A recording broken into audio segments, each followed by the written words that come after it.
blason d'Angevillers. Son héraldique est partie de gueule au dextrochère de carnation vêtu d'azur, mouvant d'un nuage d'argent, ici, comme on peut le voir, tenant une épée d'argent garnie d'or, comme ici. Il est accosté de 2 cailloux d'or, qu'on peut voir derrière moi, et de 3 chevrons d'argent de gueule, qui sont ici. Et ces traits rouges et blancs font référence au seigneur de Bassompierre, qui englobe le XVe siècle et le XVIIe siècle. Et le reste, l'épée et les cailloux d'or, font référence au patronage de l'église d'Angevillers.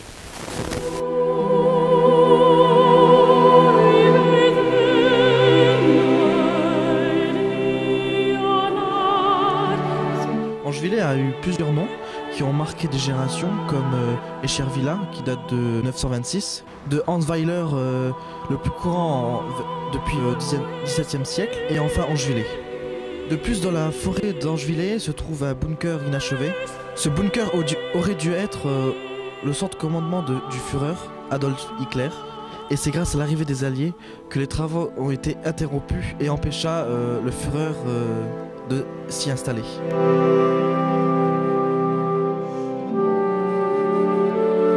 La prison se trouvait au fond du local des pompiers. Elle se situait à peu près à 2 mètres de largeur par rapport à ici, elle a été détruite, à côté du presbytère. C'était une petite cellule de 3 mètres sur 3 mètres avec une petite fenêtre munie de barreaux et une porte que l'on pouvait verrouiller. Peu de prisonniers y ont séjourné. Mais un prisonnier marque encore maintenant un habitant, M. Nissen, qui avait l'âge de 9 ans en 1940, quand il a entendu le soldat. M. Nissen, pouvez-vous nous expliquer comment ça se passait quand il avait la prison? Quand il y avait la prison, ça nous faisait plutôt peur, la prison. Surtout le gars qu'on a vu accroché au barreau de la cellule et qui hurlait à tous les passants.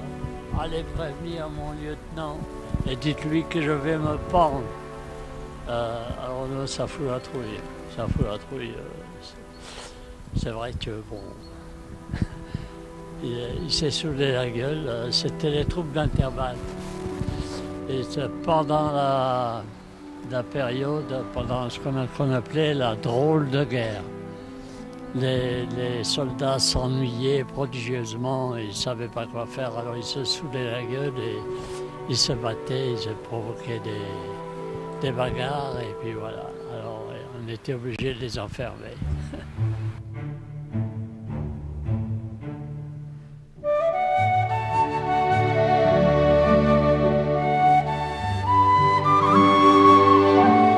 Sur le puits Armand qui se situe sur le plateau d'Angevillers. Son sol est recouvert d'une roche calcaire et c'est pour cela que le puits a été construit, pour enfin extraire le minerai.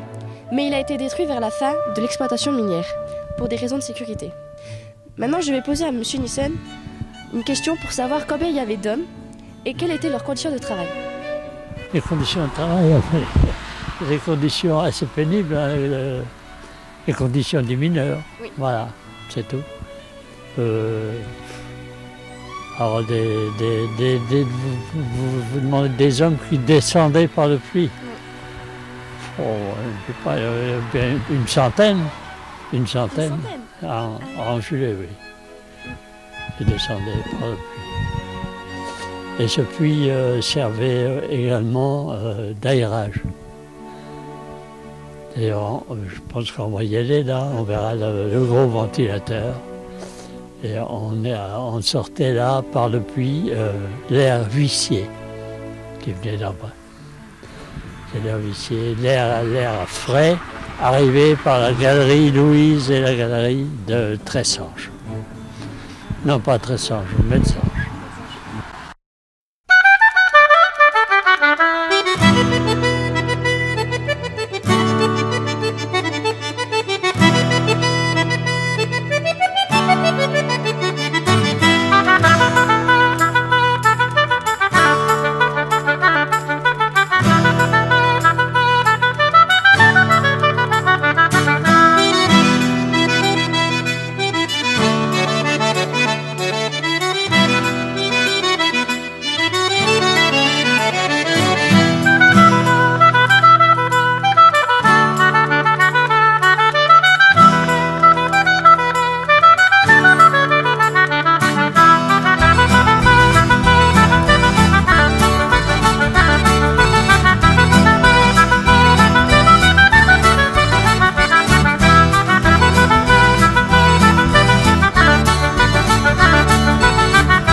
CB-15 est située sur les bords du territoire de Rochorvillers. Cette casemate, ou blocos en allemand, était équipée d'un fusil mitrailleur, d'une mitrailleuse Hotchkiss et d'un canon de 47 mm à usage anti-char. La casemate était occupée par une division de troupes françaises qui était en service dans le secteur fortifié de la Crune. Ils étaient protégés par une dalle supérieure d'1 mètre d'épaisseur soutenue par des murs de béton armés.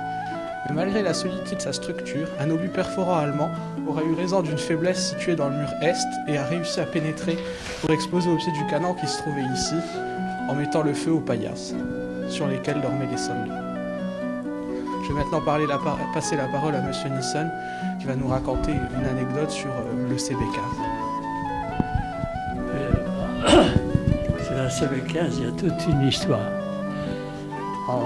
Au retour de l'Exode en 1940, on racontait que j'ai des photos de la casemate dans l'état en 1940. Je vous les montrerai tout à l'heure. Et à ce moment-là, on racontait en juillet qu'un lieutenant, le lieutenant commandant cette casemate, s'est fait faucher par une rafale de mitrailleuses allemandes. Et il serait mort, il serait tué. Mais il n'y avait pas moyen de savoir le nom de cet officier, ni où il était enterré. En fait, c'était une invention, une blague qu'on racontait, c'était pas la vérité. Plus tard, quand on est revenu ici, on venait pour s'amuser là, on s'amusait, on a trouvé le canon intact et la mitrailleuse Hotchkiss à côté. Elle était en place et apparemment elle fonctionnait parfaitement. On n'avait pas de munitions, sinon on aurait essayé. Mais la culasse, elle fonctionnait tout à fait bien. Alors, quelques années plus tard, 10 ou 20 ans plus tard, on a appris une première vérité. Il était question d'un lieutenant, encore une fois, un lieutenant de Rayange, le nom ne me revient pas, qui aurait... Voilà ce qui s'est passé à ce moment-là. Au mois de juin, les Allemands, quand ils se sont aperçus qu'il y avait ici encore 4 hommes et un sergent-chef, je crois, qui occupaient la casemate. Et... je sais plus où j'en suis. Je suis j'ai un trou. Oui. Alors ils étaient là, et les Allemands attaquaient. Ils ont remarqué qu'il y avait là une mitrailleuse, donc ils supposaient qu'il y avait encore un équipage complet dans cette casemate. Et ils ont attaqué. Cette casemate envoie des impacts, des impacts d'obus à l'extérieur. La porte blindée a sauté et un obus perforant a traversé là, on le voit, et a foutu le feu ici, probablement au literie. Et comme c'était des matelas un peu humides, ça fumait. Les 4 gars se sont sauvés, les 4 qui étaient là se sont sauvés. Et par les fossés anti-chars et les tranchées qu'il y avait, ils sont enfuis jusqu'au fort de Rochonvillers. Et là, le commandant Guillemin, il leur a posé des questions et ils ont avoué avoir laissé les armes dans l'état. La mitrailleuse, ils ont abandonné la mitrailleuse et le canon sans les démolir. Et alors le commandant Guillemin a demandé à son adjoint, un lieutenant, je ne sais plus le nom, de retourner, d'attaquer cette casemate pour détruire les armes qui était encore en place. Alors, une première version, le lieutenant avec une section de volontaires aurait attaqué cette casemate, il l'aurait repris aux Allemands et détruit les armes encore dans la casemate. En fait, c'était une histoire, c'était un rapport qui a été fait, c'est pour obtenir une croix, la croix de guerre, pour ce lieutenant en question. La vérité vraie, on l'a appris seulement il y a quelques années seulement par Renadel. En fait, ils ont essayé, il y a eu de la fumée, une fumée dense. Le lieutenant en question est effectivement arrivé avec sa section, mais il n'a pas pu rentrer à cause de la fumée et du danger que ça représentait. Et les Allemands, pareil, ils ne sont pas rentrés non plus dans cette casemate à cause de la fumée, parce qu'il y avait les munitions du canon qui étaient là. On pensait que ça pouvait exploser. Et finalement, ils ont abandonné, ils sont retournés au fort de Rochefort-en-Villers sans pouvoir démolir les armes ici dans la casemate. Voilà la vérité. Et puis finalement, et quand nous sommes revenus, quand nous sommes rentrés, tout était encore en place. La Hotchkiss à côté et le canon ici. Et le canon il est resté là jusque dans les années 70. Et il a été récupéré par les ferrailleurs. Et la Hotchkiss, la mitrailleuse, je regrette, c'est un de mes grands regrets, c'est de ne pas l'avoir traînée à la maison. Parce que de nos jours, ça vaudrait une fortune. Une fortune. Voilà. Et elle a disparu un jour. On ne sait pas où elle est. Voilà. C'est l'histoire de la CP15.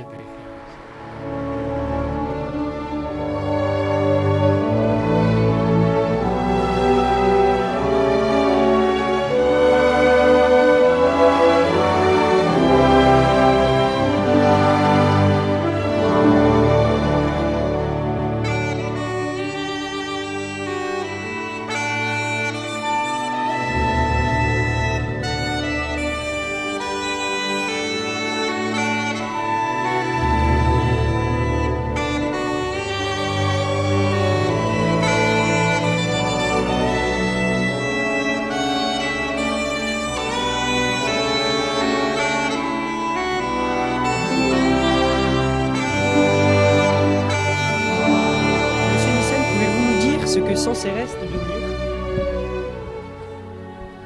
Eh bien, nous sommes là devant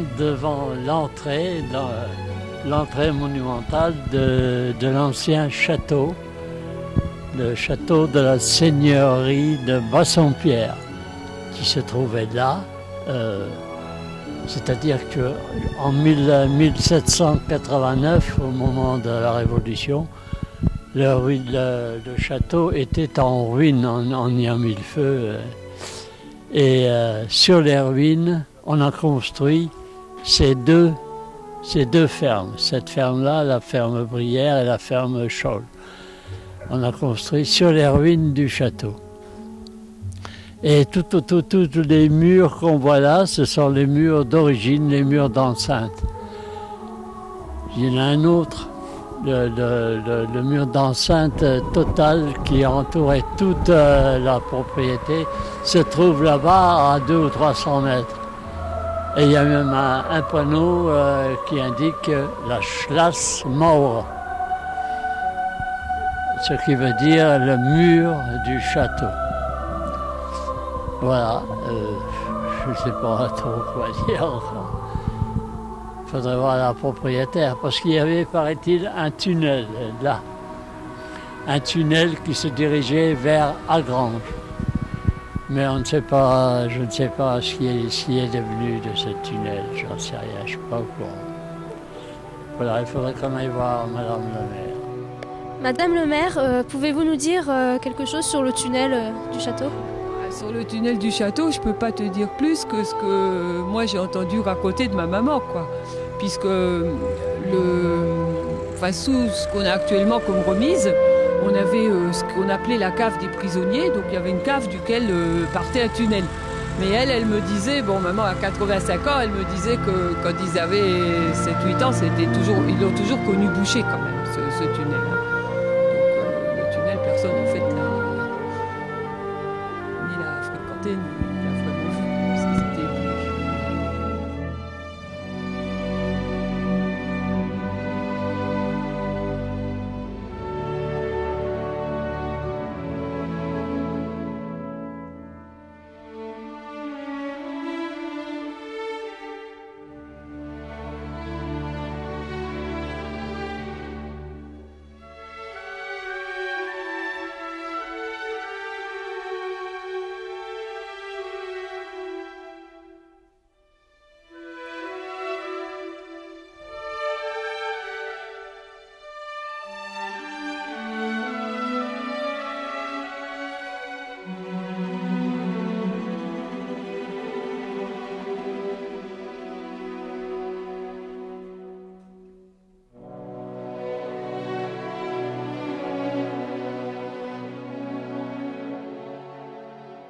Le camp d'Angevillers est un casernement de sûreté. Sa construction a démarré dans les années 1930 et s'est terminée en 1933.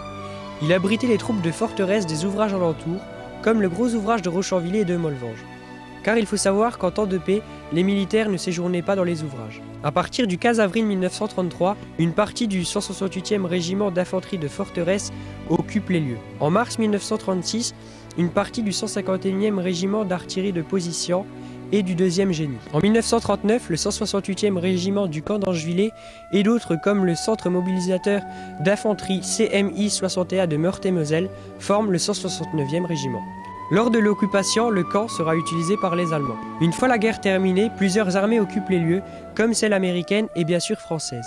Le 40e régiment de transmission de Thionville utilise actuellement le camp comme terrain de manœuvre.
Monsieur Nielsen, pouvez-vous nous dire quel sportif a été enfermé dans la prison d'Angevillers que l'on peut voir? La prison du camp, c'est pas la prison d'Angevillers. Voilà, il s'agit d'un personnage célèbre, c'est du nom de Charpentier Robert, qui était double champion olympique en cyclisme en 1936 à Berlin, aux Jeux olympiques. Mais comme il faisait son service militaire en 1938, il faisait son service militaire à la caserne, et il passait beaucoup de temps au foyer. Et il se saoulait la gueule à longueur de journée, et suite à ça, il se retrouvait en prison. Il a passé beaucoup de temps en prison.